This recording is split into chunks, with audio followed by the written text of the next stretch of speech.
How to upgrade from non-pro to professional driver's license.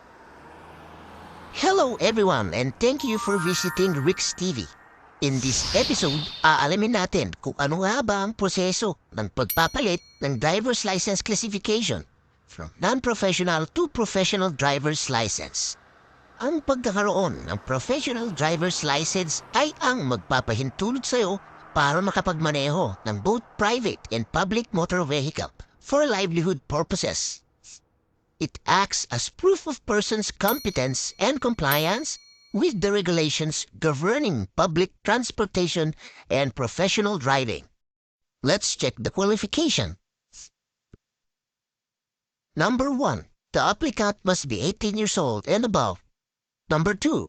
The applicant should know how to write in English or in Filipino. Number 3. The applicant must already hold a non-professional driver's license. And number 4. A good driving record with no major traffic violations or involvement in accident resulting in injury or death. Alamin naman natin ang mga requirement. Number 1. Kung ang aplikante ay nag-a-apply for Restriction Code 1, 2, 4, and 6, a valid student permit or non-professional driver's license na na-issue 6 months before the application. If applying for Restriction Code 3, 5, 7, and 8, a valid non-professional driver's license that was issued 1 year before application. Pangalawa, a filled-out driver's license application form na mada-download sa LTO website. Number 3 ay ang medical certificate na manggagaling sa LTO-accredited clinics stating that you are fit to drive. Number 4 naman ay ang TIN ID or TIN number with confirmation ng BIR. Magpunta lang sa pinakamalapit na BIR branch para makonfirm nila ito. And that's it for our requirements. And of course, kapag nakumpleto nyo na ito, pwede na kayong pumunta sa pinakamalapit na LTO branch para i-process ang iyong lisensya.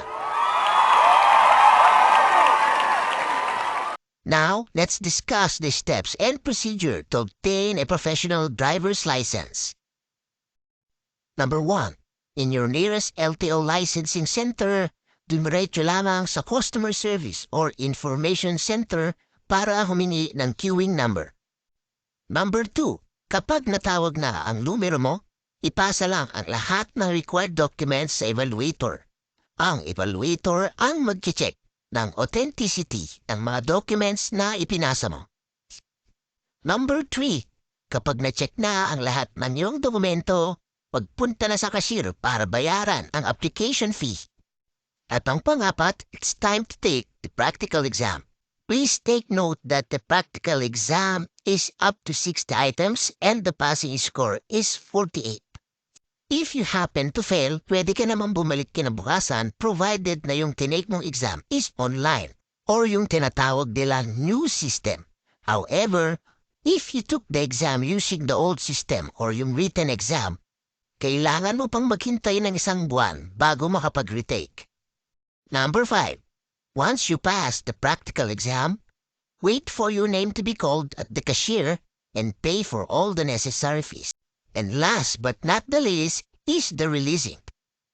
Hintayin lamang na matawag ang pangalan sa releasing counter at ipakita ang iyong official receipt.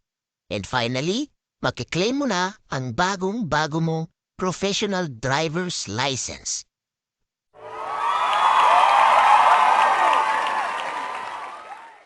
Ito nga pala ang maaari niyong magastos sa pagkuha ng professional driver's license. Thank you so much for watching. Sana may natutunan kayo sa video nito. Huwag kalimutan mag-like and subscribe. At kung may katanungan kayo, mag-comment lamang sa ibaba para masagot natin. See you on the next video.